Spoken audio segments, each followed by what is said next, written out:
Hey everybody, it's Booray from Tampa, Florida, and I just spent the last 2 days trying to make a video for a lens from Yongnuo. The good folks at Yongnuo sent me this lens and they said, hey, would you like to review this lens for your channel? I said, sure. So they sent me the lens and I looked at it. I'm all ready to make the review. And then I go to the link that they sent me for the lens and it's not the same lens. It's a different lens. So I go back to them and I'm like, hey, the link you sent me is the wrong link. So they come back and they go, well, here's the right link. And I go to that link and it's still the wrong link. So then I go back to them a second time. I'm like, you keep sending me the wrong link. Let me be clear. The link you're sending me, although the designation on the lens is the same, if you look at the pictures of the lens, it's not the same lens. And so they finally came back and said, oh, we're so sorry. We were sending you the link to the professional version of this lens. And the lens we sent you is the regular version, the standard version of the lens. So could you please make a video about the standard version of the lens, which is what I'm doing right now. And it's funny because I'm glad that they sent me the standard version.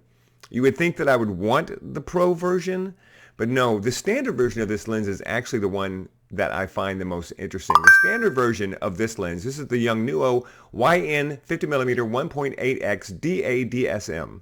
Did you get all that? The standard version, the pro version of this lens is $299, but the standard version, the one that they sent me and I have mounted to my X-T4 here, this lens is only $135.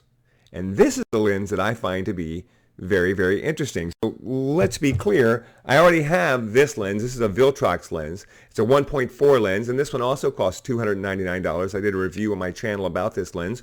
I think this is a good value lens. So if they had sent me the pro version, I expected it would be probably better made. It's got a little window in it so that you can see what the aperture is. That's all very cool, all very nice. But I don't need another $299 1.8 lens. Maybe you do. That's great. But what I find interesting about this is the price point. $135. Now, let's be honest right off the bat and say that this lens is not going to be the same construction value as hopefully their pro version or say this lens, this Viltrox lens. But what it is smaller and lighter. In fact, it's half as light. This lens is 5.5 ounces. This lens is 11.2 ounces. The lens, the 18 to 55 lens that I keep mounted most of the time on my work camera is 24 ounces. So this lens is 1/5 the weight of my walk-around lens that I use at an event. This is a lens that if you want to build a very light kit, let's say you've got an XT30 or an XT32 or really any Fuji camera, and you want to build a light kit, this thing, I mean, it's made out of plastic, right? It's not made out of steel, but it's unbelievably light. I mean, you don't even notice it when you put it on the camera, and it's $135. How good does it have to be to justify a $135 cost? Because if you've watched my channel before, you know that I'm very much about value. Whenever you do a review, whenever you talk about a piece of gear or a piece of equipment, you can't say, we can't compare the Celica to the Lamborghini. You have to take value into account. You have to take, what does it cost? Are you getting your money's worth? That's really what it's about. And it's hard not to get your money's worth with a $135 50mm 1.8 lens, right? Right? I mean, you just toss it in your bag. It reminds me of what we used to call, the nifty 50. If you were a Canon shooter, almost every Canon shooter had the plastic 50mm Canon lens in their bag, and Nikon made a version of that lens as well. So this is like that. It's like the nifty 50. It's just throw it in your bag. You want a 1.8 lens? You want a light lens? Throw it in your bag. However, before we throw it in our bag, we got to make sure that it takes good pictures. Oh, I do want to mention one other thing that they're not doing on this lens. I really wish that they would, and I know that in the comments people will talk about this, is they didn't put an aperture ring on the lens. And for Fuji shooters, this is a big deal. Fuji shooters are used to having an aperture ring on their lens, and when you give them a lens that doesn't have an aperture ring, now we have to reprogram our camera. Excuse me. Now we have to reprogram our camera so that the aperture can be controlled from one of the dials. And then later, if we put the other lens on that has an aperture ring, we have to deprogram our camera. This is a major pain. And we're just used to it. This is where we're used to changing our aperture. So if you want to make lenses for the Fuji market, you need to put an aperture ring on your lens. Excuse me. All right. Let's look at some pictures. So I get the lens, I take it out of the box, slap it on my camera, reprogram my camera so that I can control the aperture with the front dial. And then I just start walking around the house, walking around the yard and taking pictures and seeing what I think, because this is the methodical way in which I review lenses. I don't review them by picking apart the details. I put it on the camera, I start shooting, I start looking at my images, and I decide if I like it. Right off the bat, I was impressed with this lens. If you look at the sharpness, and of course I'm going to be shooting at 1.8 almost all the time. If you look at the sharpness, very sharp. Right? This is a clean, sharp image. This may have been the first picture I took, and it's just I was like, wow, this is nice. And you have to remember, everything that you do with a lens like this is filtered through a $135 plastic lens. So you're going to find problems, but $135, it weighs 5 ounces, right? What are you expecting really from that lens? So right off the bat, color is good, right? Focus is sharp, good bokeh. I'm loving it, right? I go around, I just start taking pictures. As you can see, the Christmas stuff is already coming out of my house. My wife has an online boutique, and she sells home furnishings, so she's selling all of her Christmas stuff now. So we have Christmas stuff all over the house. So I took the lens outside and I took a picture of the mailbox. I did the same thing with my review on the Viltrox, because what I'm looking for here is I want to see what I call a deep field bokeh. I want to see what the bokeh looks way off in the distance. Some people are really picky about the bokeh. I'm not.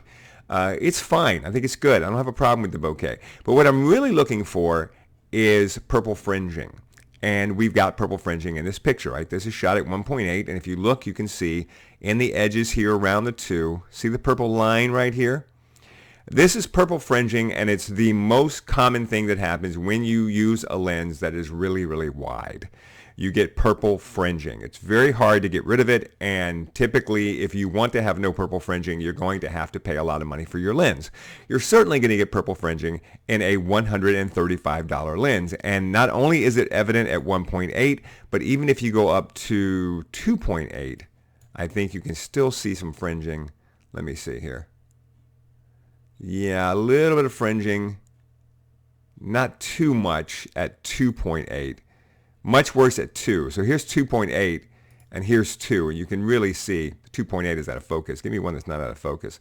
Okay, here's 3.2, not too bad, a little bit of purple fringing, but not nearly as bad as what you get here at f2. See this line, see this purple line here? And of course it's going to be even worse at 1.8. But I'm going to expect this. I mean, you go into it, you're going, this is what this is going to be. You're going to get some purple fringing. That's not going to be a problem. The real question is this lens capable of taking some images that you're going to love? And yeah, right? I really didn't have a problem. Here's a picture I posted on my group. By the way, join my group, Pro Photo Talk with Booray Perry. Follow me on Threads. I posted this on my group. This is lovely. Right? This is lovely.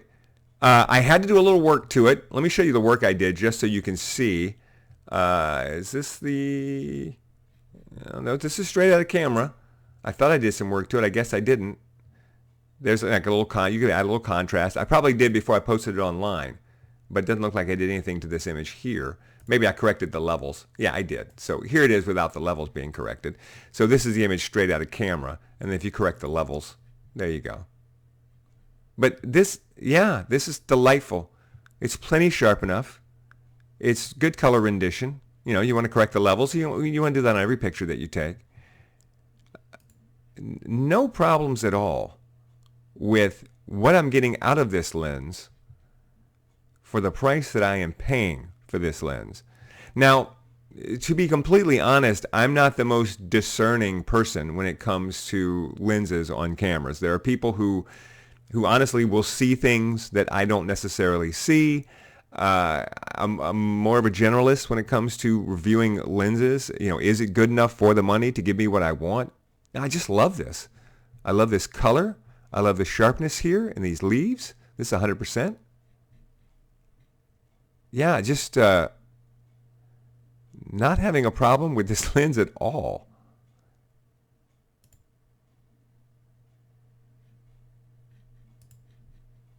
My dog's face, plenty sharp. This is at 4.5. Of course, I'm going to expect it to be great at 4.5. A lens that can't do a good image at 4.5, I mean, you have a serious problem. This is at 3.6. This is at 3.6 as well. And as we saw earlier, 1.8 looks fine. Looks great. So what does this mean? Well, it means that this is a fine and dandy lens. It really is. I mean, for that price point, a 50mm 1.8, this is a walk-around lens. This is a street photography lens. This is a vacation lens. Give me a Fuji X-T30 used and this lens and maybe one other, and I would have a kit that is small, extremely light, shoots very wide with prime lenses that I could carry around all day without any problem whatsoever. It's almost a shame to put it on the X-T4 because the X-T4 body is so heavy for this lens. In fact, it's on the X-T4 because I didn't want to put it on the X-H2 because it was just overkill. The X-H2 is a monster compared to the X-T4, which is a monster compared to something like the X-T30.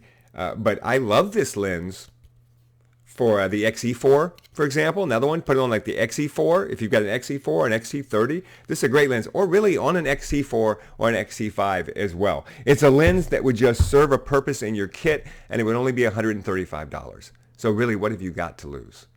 Now, speaking of not losing anything, there's a segue.